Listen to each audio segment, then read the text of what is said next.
Smart 24, driving business.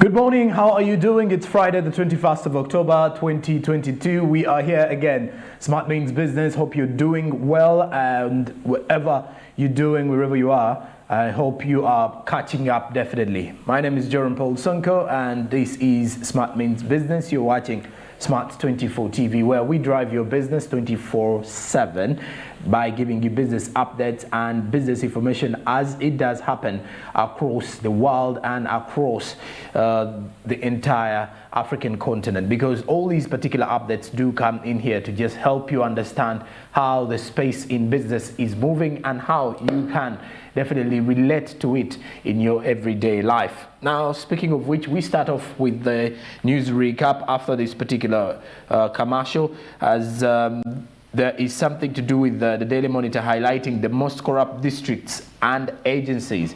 As according to the accountability, the Bionayo Inspectorate of Government report, which was released yesterday, names local governments, police, prisons and ministries among most corrupt institutions in the country. And there's also a ranking of districts, institutions, and then Kampala taking top spot, where we've so far received 165 complaints in Kampala with a percentage of 21.7%. Now in Wakiso, they have so far 36 complaints, which represent 4.7%.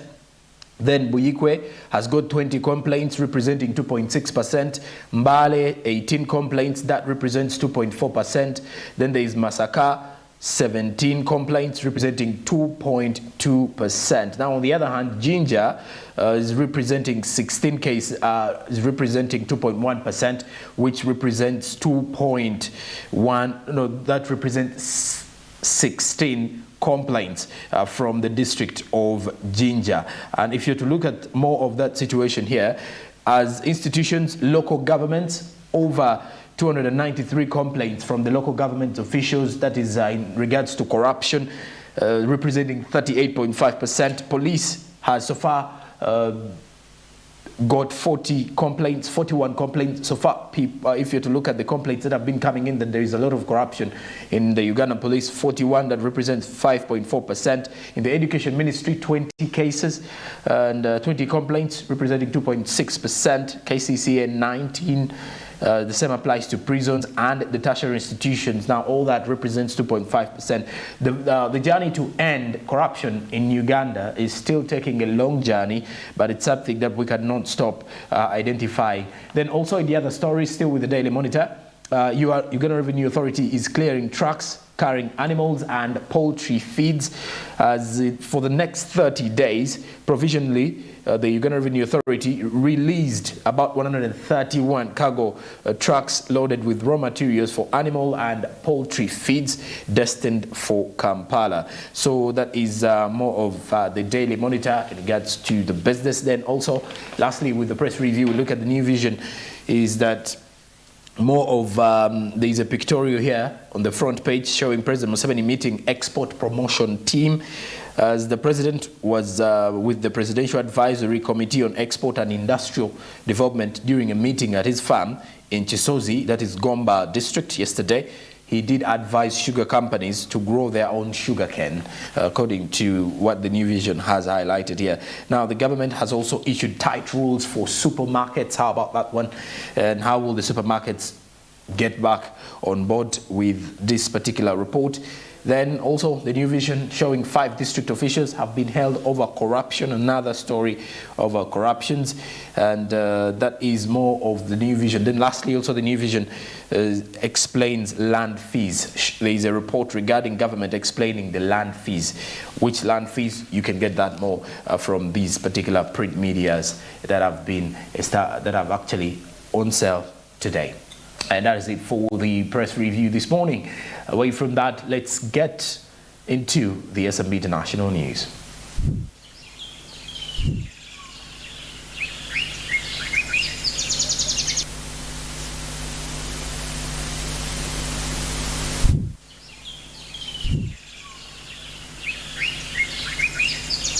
And with the international news, we start from West Africa, as inflation in Ghana has led to Ghana shops and traders to shut down as they protest the soaring inflation crisis in the country. Traders in Ghana's capital, Accra, did close their stores and businesses in a 3-day protest over the soaring cost of living as the West African country battles the economic fallout from the Ukraine war. Now, Ghana, which faces a high debt load and inflation in a historical high of 37% in the month of September, while the local cedi currency has plummeted against the US dollar. Now, if you look at this, daily gridlock in Accra Central Business District has revealed that the biggest vehicle spare parts district was also absent during the time, with only street food vendors in front of the shuttered shops that they had closed with the continuous crisis in Ghana. Now, the Ghana Union of Traders Association did reveal that the move was sending a signal to the government that they were frustrated over poor economic management that they feel the government should check on, apparently. Now, President Nana Akufo-Addo is under great pressure over his economic management after reversing his position and entering talks with the International Monetary Fund over a $3 billion loan to shore up public finances. Now, also on the other hand, Ghana's central bank has increased its benchmark lending rate by 10 percentage points and this year to 24.5% in a bid to tame price growth. But that increased borrowing costs for traders. Now, on the other hand, the International Monetary Fund has started talks with Ghana over a deal, and last month his IMF officials did reveal that they expected to reach an agreement before the end of the year. Now, also following up on the situation, you get to realize that the Ghanaian cedi is also not performing so well as a currency. So as you can see, just recently yesterday we had a report regarding the Ghanaian cedi being one of the worst performers against the dollar across the African continent. Now, that is a very huge worry for the Ghanaian people, Ghanaian traders, as well as all the business people in Ghana. And the president is under pressure because he's yet to address this particular matter into a context where the Ghanaian people will be happy with the movement of saying that the economic transformation in Ghana is not affecting them in the daily, day-to-day business in the West African country. Ghana is also the second largest exporter of cocoa across the world, so you can definitely see it has a very huge stake in regards to business in Africa. Away from that particular one, still on the African continent, we cross over to the eastern part of Uganda as we look at the Kenyan Airways now. President William Ruto wants the Kenyan Airways split after collapse of the state take over. Now, he wants a split in there. And how about that particular one from one of the biggest aviation sectors in Africa? Now, Kenya Airways will split into various subsidiaries in a state-backed restructuring plan, which is aimed at returning the loss-making national carrier to profitability. The Roads, Transport and Public Works Cabinet Secretary nominee Chipchumba Mukoman told the parliamentary vetting panel on Wednesday that these particular reforms will lead to the breaking of Kenyan Airways along its main business lines of cargo and passenger. Its other subsidiaries, if you look at that, envisaged by the new administration are charter services and the new businesses like drone services. Now, Mr. Mukoman said President William Ruto was working with Kenya Airways and other players to restructure the airline and return it back to profitability. The fresh restructuring plan comes after the state dropped the favored long-term solution that was anchored on nationalization of the airline. Now, the plan, which approved by lawmakers in July 2019, would have led to the delisting of the airline from the Nairobi Stock Exchange, from the Nairobi Securities Exchange. Now, the national carrier has received multi-billion shilling state bailouts amid delayed recovery from a travel slump following the COVID-19 pandemic. Now, as you can see, Kenya wanted to emulate countries like Ethiopia, which run air transport assets from airports to fueling operations under a single company.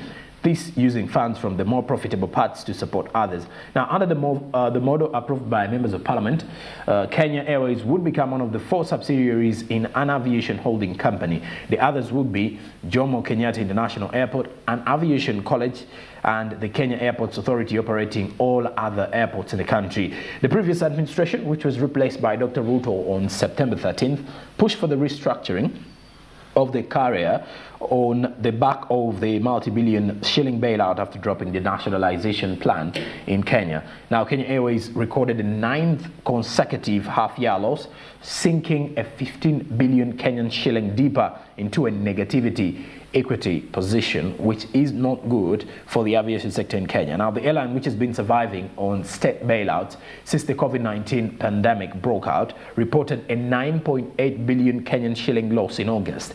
Now, this is a better performance than the 11.48 billion shilling loss it recorded in the same period last year, and it booked a further 5.3 billion Kenyan shillings loss on hedged foreign exchange differences, now also driving its total comprehensive loss to 14.9 billion Kenyan shillings.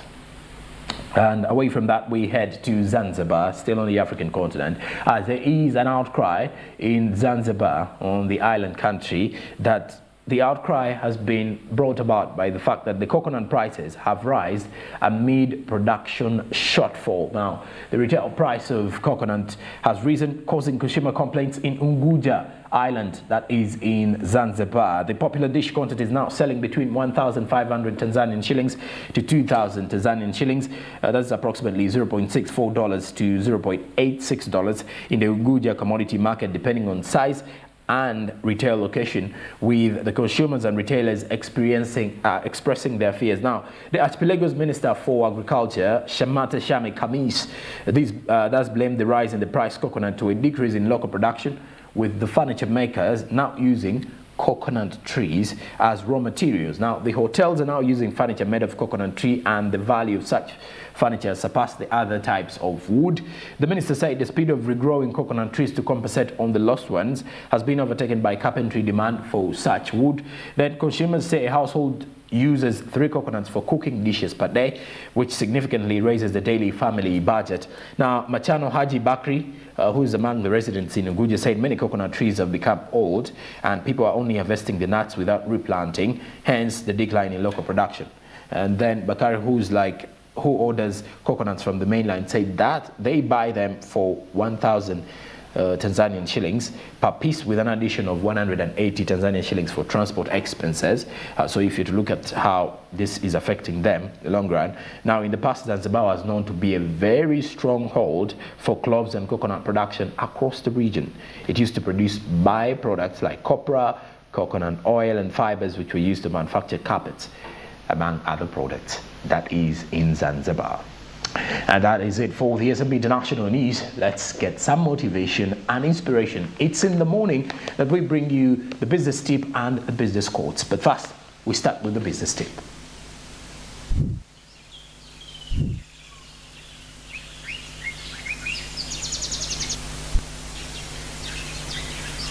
Business tip says hire the right people. Before you can even think about your company's growth trajectory, you need to have a solid staff to help you achieve your goals.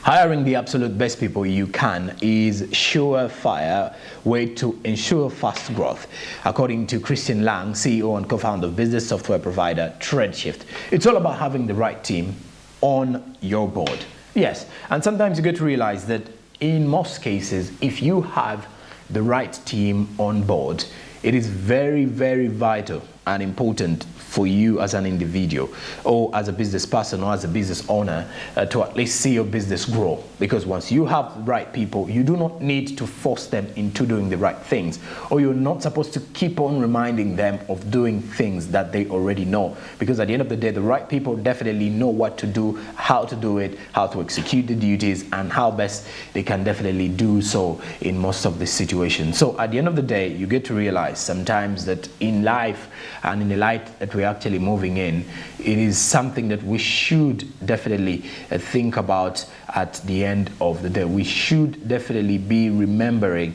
that it's important as individuals, or as we are definitely establishing our businesses, that getting the right team or hiring the right people will definitely have an impact on our businesses. If you're to look at the service sector, for example, people who are doing business in service, one of the key things is the customer service or the customer care. So the right people that definitely tell, or the right people that interact with your customers or your clients, say a lot really about what clients you're going to keep and which clients you're going to lose at the end of the day. And that is this particular tip of this morning. Now, besides that, we are still moving on. Now, let's get the business quote for this morning.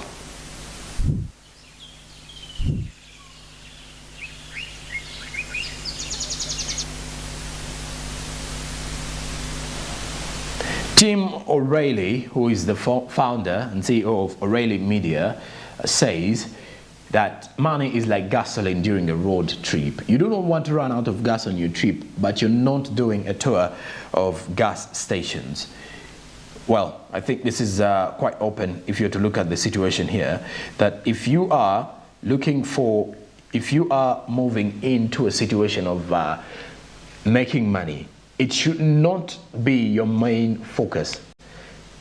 But then at the end of the day, you're not supposed to run out of money in your particular pocket or in your wallet. So regardless of the situation that you're facing or every other occasion that is actually happening in your life, you get to realize that money ought to be coming, because you wake up in the morning to go out there and hustle hard to make more money. So that means at the end of the day, you need to be having this money at the end of it all. You're not after making the money all through, but you're supposed to be having some good money with you. And that is the quote we have this morning. All right, now besides that, just to quickly remind you that we're on social media: Twitter, Smart24TV, Facebook, Smart24TV Official, Instagram, Smart24_TV. Then our website is www.smart24.tv. The YouTube channel is Smart24TV Live. Please do remember to hit the subscription button, as we can definitely continue to drive your business as it's supposed to be by giving you information that is very relevant and also important and vital for your business growth and development. We are Smart24 TV. On mainstream, Go TV channel 394, DSTV channel 372 is where we are, and where you can definitely interact with us as we grow bigger by giving you all the updates across the East African region. After the break, we shall be returning with the coffee cut. Stick around with me. Good morning.